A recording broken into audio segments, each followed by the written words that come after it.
ইবনুল মুনির রাদিয়াল্লাহু তাআলা আনহু বলেন, রাসূল সাল্লাল্লাহু আলাইহি সাল্লাম বলেছেন, ইন্নাল আবদা ইজা কামা ইলাস সালাতে, যে কোনো পুরুষ নারী যখন সলাতে দাঁড়ায়, উতিয়াবে জুনুবিহি কুল্লিহা, তার সব পাপগুলি নিয়ে আসা হয়, ওজিয়াত আলা আতিকাইহে, তার দুই কাঁধের উপরে চাপিয়ে দেওয়া হয়।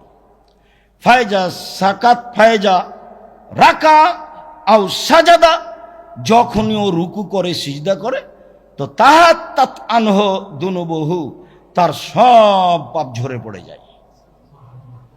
তাহলে তো আল্লাহু আকবার বললে ঝরে পড়ছে না, তাহলে সালামের বৈঠকেও ঝরে পড়ছে না। পাপ সব ঝরে পড়ছে কখন? রুকু ও সিজদায়। যার কারণে এটা সুন্দর হতে হবে, এটা সময় নিয়ে হতে হবে, এটা ভালোভাবে হতে হবে, কেননা এখন পাপ ঝরে যাচ্ছে। আনাস রাদিয়াল্লাহু তাআলা আনহু বলেন, উমামা বাহিলি রাদিয়াল্লাহু তাআলা আনহু বলেন, আল্লাহ নবী বলেছেন, মান খারাজা মিন বাইতিহি মুতাতাহহিরান ইলা সালাতিন মাকতুবাতিন, কেউ যখন বাড়িতে ওযু করে ফরজ সালাতের জন্য যায়, তখন কানা কাজরিহি কার রাজুলিল হাজ্জিল মুহরিম, সে লোকটা ওই নেকি পায় যে এহরাম বেঁধে হজ করেছে।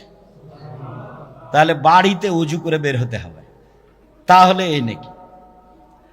ওমান খারাজা এলা দোহা, কেউ যদি চাস্তের সালাত আদায় করব বলে বাসা থেকে বের হয়, কাল মৌতামের, তাহলে উমরা করে যত নেকি পায় তত নেকি পাবে, তবে ওযু করে বের হতে হবে চাস্তের সালাতের জন্য।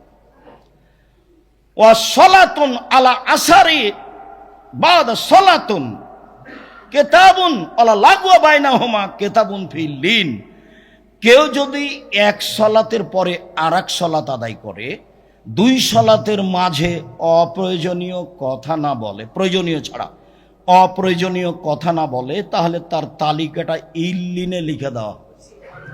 একটা আছে সিজ্জিন আর একটা আছে ইল্লিন। সিজ্জিন পাপীদের খাতা থাকার জায়গা, আর ইল্লিন পরহেজগার মানুষের খাতা থাকার জায়গা, নাম তালিকা থাকার জায়গা। তো আপনি যদি এক সালাতের পরে আরেক সালাত আদায় করেন, আর মধ্যে যদি অপ্রয়োজনীয় কথায় জড়িয়ে না পড়েন, তাহলে আপনার নামটা ইল্লিনে লিখা হবে। এই কথা মুহাম্মদ সাল্লাল্লাহু আলাইহি সাল্লাম বলেন। তিনি বলেন, মান সাল্লা লিল্লাহি আরবাইনা ইয়াওমান ফি জামাতিন, কেউ যদি আল্লাহকে সন্তুষ্ট করার জন্য 40 ওয়াক্ত সালাত জামাতে পড়ে, এইবার চলে এসেছে অন্য কথা, 40 ওয়াক্ত সালাত যদি কেউ জামাতে পড়ে, ইদরিকুত তাকবীরাতাল উলা, তাতে যদিও প্রথম তাকবীর পায়, তাহলে কুতিবা লাহু বারাতানে, দুইটা তার নামে লিখা হয় মুক্ত তালিকা। এক, বারিয়াত মিনান নারে, জাহান্নাম থেকে মুক্ত। দুই, মুনাফিকি থেকে মুক্ত। 40 ওয়াক্ত সালাত যে কোনো মসজিদে, হজ সফরে গিয়ে মসজিদে নববীতে পড়তে হবে। তাই মক্কাতে হোটেলে বসেছিল, মসজিদে যায়নি। মদিনায় যখন গেছে তখন মুআল্লিম বলে দিয়েছে, জীবন বাজি রেখেলো 40 ওয়াক্ত, 5 8 40। কয়দিন থাকতে হবে মদিনায়? 8 দিন। 5 8 40, বাস দুইটা পেয়ে গেছে। কি পেয়ে গেছে? একটা মুনাফিকি থেকে মুক্তি তালিকা পেয়ে গেছে, আর একটা হলো জাহান্নাম থেকে মুক্তি পেয়ে গেছে। আপনি মক্কায় জামাত ধরলেন না, ঘরে থাকলেন হজ করতে গিয়ে, আর মসজিদে নববীতে ধরার জন্য রাস্তায় দাঁড়িয়ে থাকলেন, তখনও ইবাদত। আপনি এটা কি দিয়ে বুঝলেন? এরকম কথা তো আল্লাহ রাসূল বলেননি। পৃথিবীর যেখানেই হোক না কেন, যেখানে জামাত হয়, মাঠে হোক আর ঘাটে হোক, আর বাজারে হোক আর মসজিদে হোক, জামাতে সালাত আদায় করে 40 ওয়াক্ত, তাকবীরে তাহরিমা পায়, প্রথমেই থাকতে হবে 40 ওয়াক্ত, তাহলে তার নাম তালিকা জাহান্নাম থেকে কেটে দেওয়া, তার নাম মুনাফিকি থেকে কেটে দেওয়া হবে। হাদিস সহিহ। এরকমই কথা আল্লাহ রাসূল আরেকটা বলেছেন যে, মা মিন আবদিন মুসলিমিন ইয়ামুতু, কোন যদি মুসলমান মারা যায়, লা ইলাহা ইল্লাল্লাহ পড়েছে, মুসলমান মারা যায়, ফায়াকুমু ফি জানাজাতিহি, আর 52 রাজুলান 40 জন মানুষ জানাজায় উপস্থিত হয়েছে, লাইশরিকুনা বিল্লাহি শায়ান, যারা বিন্দু মাত্র আল্লাহর সাথে শরীক করেনি। তাহলে ফাসাফাহুমুল্লাহু ফিহিম, ওই লোকটার ব্যাপারে যা বলবে সেটা মেনে নেবেন আল্লাহ। লোকটার ব্যাপারে যা বলবেন সেটাই মেনে নেবেন আল্লাহ। তো এটা তো বাংলাদেশ বিপদ সীমার উপর দিয়ে শিরক আছে, তো শিরক করেইতে গেছি জানা যায়, সবই তো শিরক, সারাদিন রাত তো আছে। নইলে ছেলে মেয়ে আছে তো সোনার বাংলা তো বলছেই, ওরা তো আপনাকে মুশরিক বানানোর সবচেয়ে বড় পথ এদেশের মাটিতে। ছাত্র শিক্ষক, ছাত্রী শিক্ষিকা, মানুষজন, দেশবাসী, সবাইকে আরো যত পথ আছে। শিরক করলো না, 40 জন মানুষ জানাজায় উপস্থিত হলো, সে লোকটা জান্নাত পাবেই। 40 ওয়াক্ত তাকবীরে তাহরিমা পেল, আল্লাহকে সন্তুষ্ট করার জন্য আদায় করেছে সালাত, তাহলে তার 2টা তালিকা হবে। 1, জাহান্নাম থেকে মুক্তি, এটা লিখে দেওয়া হয়েছে। 2, মুনাফিকি থেকে মুক্তি, এটা লিখে দেওয়া হয়েছে। সম্মানিত দিনী ভাই বোন, আগামী জুমা থেকে সালাতের নিয়মাবলীর উপরে কথা হবে ইনশাআল্লাহ। আপাতত সংক্ষিপ্তভাবে হলেও সালাতের ফজিলত আপনাদের সামনে পেশ করলাম। অজুর ফজিলত এক সময় বলছিলাম, আজকে সালাতের ফজিলত বলছিলাম। পরের কথাটি হচ্ছে এই যে আপনাদেরকে আমি অন্তর থেকে ভালোবেসেই বলি, আমি প্রতি জুমায় আসব, এ কথাই ঠিক ইনশাল্লাহ, কোনো দুর্ঘটনা, কোনো সমস্যা না থাকলে। আমি এ কারণে চাই, জাতির সামনে লাখো জনগণ যাদের সামনে, তারা সঠিক কথা বলছে আমার বিবেচনাতে বলে না, আমরা জনগণকে সামনে পেলাম না। আমি মিডিয়াকে এই জন্য এখন স্থান দিই, আগে দিতাম না, কেননা আমরা সব জায়গায় যেতে পারি না, মানুষ আমাদের সহ্য করে না। তাই মিডিয়ার মাধ্যমে যদি যায় বিভিন্ন জায়গায়, তাহলে একটা হক পথ তারা কিছু না কিছু পাবে, যা আমরা ফল বুঝতে পারি।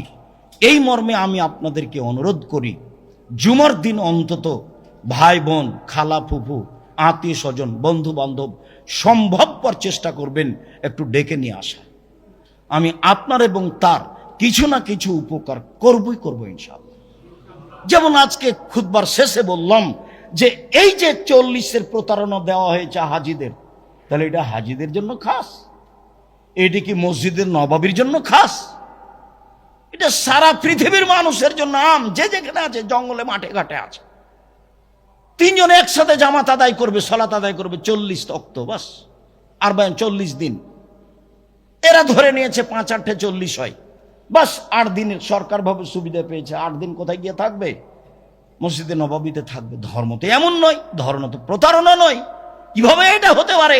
মক্কায় জামাত ধরে না, সেটা পৃথিবীতে সবচেয়ে দামি জায়গা হলো মক্কা। মসজিদে নবাবিতে 2 রাকাত সালাত আদায় করলে অন্য মসজিদের চেয়ে 1000 গুণ বেশি নেকি হবে, হাদিস বুখারী মুসলিম।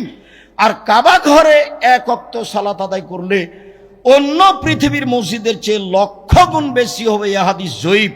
হাজারো লাখ গুণ বেশি হবে, এগুলো সব সহি। বেহিসাব নেকি হবে কাবা ঘরে সালাত আদায় করলে। এগুলো হলো সব সহি। যাতে 1 লক্ষ খাস করা আছে সেটা ঠিক নয়, মনে হয় আমি বুঝাতে পারি না কথা। যাতে বেহিসাব বলা হয়েছে লক্ষ লক্ষ, সেগুলো হাদিস ঠিক, একাধিক হাদিস। যার কারণে কাবা ঘরে কোনো নিষিদ্ধ সময় নেই, 24 ঘন্টা সালাত চলবে, 24 ঘন্টা তওয়াফ চলবে। এর নাম কাবা ঘর। এইখানে হোটেলে শুয়ে থাকলো আর ওই মসজিদে নববীতে গিয়ে রাস্তায় দাঁড়িয়ে আছে জামাত ধরার জন্য। এটা তো শরীয়ত নয়। আমি আপনার দিনী ভাই বোন আসলে, বন্ধু বান্ধব আসলে, আমি তার চূড়ান্ত সঠিকটা দেওয়ার চেষ্টা করবো ইনশাআল্লাহ। আর যেহেতু আমরা কি অবস্থায় এই সেন্টারে অবস্থান করি আপনারা ভালোভাবেই জানেন, কাজেই যারা এখানে কর্মচারী, যারা এখানে শিক্ষক, যারা এখানে অভিভাবক, যারা এসেছি, কেউ সামনে দিয়ে যখন কোটাটা যাবে তখন যেন খালি হাতে না যায়, এটা আমার জোরালো অনুরোধ। আল্লাহ রাসূল একটু খাদ্যের অভাব দেখলে সালাতের পরে থামিয়ে সবাইকেই সহযোগিতা করতে পারতেন, তা করতে বলতেন। তো এমনও এসেছে যে কোনো সাহাবী একটাই খেজুর নিয়ে এসেছে। তা আপনি এতে কি বুঝলেন? মানে ও শরম করেনি, নবীর কথাটাকে বাস্তবায়ন করার চেষ্টা করেছে। একটা রুটির 4 ভাগে 1 ভাগ রুটি ছিল, ওই 1 ভাগে নিয়ে চলে এসেছে বাড়ি থেকে দেখে। তার মানে সবাই যখন অংশগ্রহণ করব তখন এটা ভালো হবে ইনশাআল্লাহ। আর সাপ্তাহিক মাসিক দান হিসাবে সবাই থাকার চেষ্টা করবেন। 500 টাকা হোক, 1000 টাকা হোক, 100 টাকা হোক, আমার দিনী বোনেরা যারা আছেন আপনারা অংশগ্রহণ করবেন। একে সুন্দরভাবে চালাতে হলে আমাদের আর্থিকও কুরবানি দিতে হবে, অন্যথায় এটা তো আমরা সুন্দরভাবে চালাতে পারবো না। আমাদের সামনে তো এক শ্রেণীর মানুষ দিন ধর্ম প্রচার করছে, যাদের কাছে সঠিক কথা আছে তারা আমরা অনেক সময় বুঝতে পারি না যে সঠিক আছে। আমি আব্দুর রাজ্জাক বিন ইউসুফ আপনাদের সাথে থেকে আপনাদেরকে আমি দিনী ভাই বোন মনে করে আপনাদের জন্য আন্তরিকভাবে দোয়া করি, নিজের জন্য যেমন করি। আল্লাহ আমাদের যারা মারা গেছে তুমি তাদের কবরের শাস্তি মাফ করো। আমাদের আত্মীয় স্বজন, বাপ দাদা, চাচা চাচি যারা মুসলমান চলে গেছে তুমি তাদের কবরের শাস্তি। আয়বন অজু করলে যেমন মানুষের পাপ মিটে যায়, সলাত আদায় করলেও তেমনিভাবেই মানুষের পাপ মিটে যায়। এগুলি মানুষের পাপ মোচনের মাধ্যম এবং জান্নাত পাওয়ার মাধ্যম।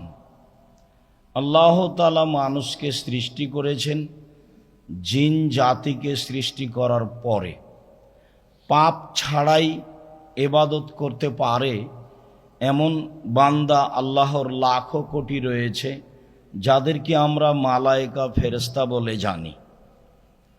তাদের পরে আল্লাহ তাআলা জিনকে সৃষ্টি করেছেন। জিনের পাপ নেকি আল্লাহ তাআলা জানার পরেই আবারও তিনি মানুষকে সৃষ্টি করেন। মানুষ সৃষ্টির ইতিহাস আপনাদের অবগতিতে রয়েছে। জিনদেরকে দেখেই ফেরেশতাগণ বলেছিলেন, আপনি কেন আবার মানুষকে সৃষ্টি করবেন? জিনেরা হইচই করেছে, মারামারি করেছে, এরাও তাই করবে। আর আমরা তো আপনার পবিত্রতা বর্ণনা করি, আমরা তো পাপ করাই জানি না, পাপ করার ক্ষমতা তাদের ভিতরে নেই। তো দিন রাত তো আমরা আপনার তাসবিহ পাঠ করি, তো আবার আপনি মানুষ সৃষ্টি করবেন কেন? তো আল্লাহ বললেন, আমি যা জানি তোমরা তা জানো না। তাহলে পাপ করতে পারে এমন বান্দা আল্লাহ সৃষ্টি করবেন, এমন খালক মাখলুক সৃষ্টি আল্লাহ করবেন, তারপর জিনদেরকেও দেখাবেন, ফেরেশতাদেরকেও দেখাবেন, এই দেখো তারা পাপ করতে পারে, তারপরেও পাপ না করে নেকির কাজ করে। এটাই তো আমি তোমাদের দেখাতে চাই। তোমরা তো পাপ করতেই পারো না, তাহলে আর সফলতা কি বুঝি? তোমাদেরকে তো ওইভাবে সৃষ্টি করিনি।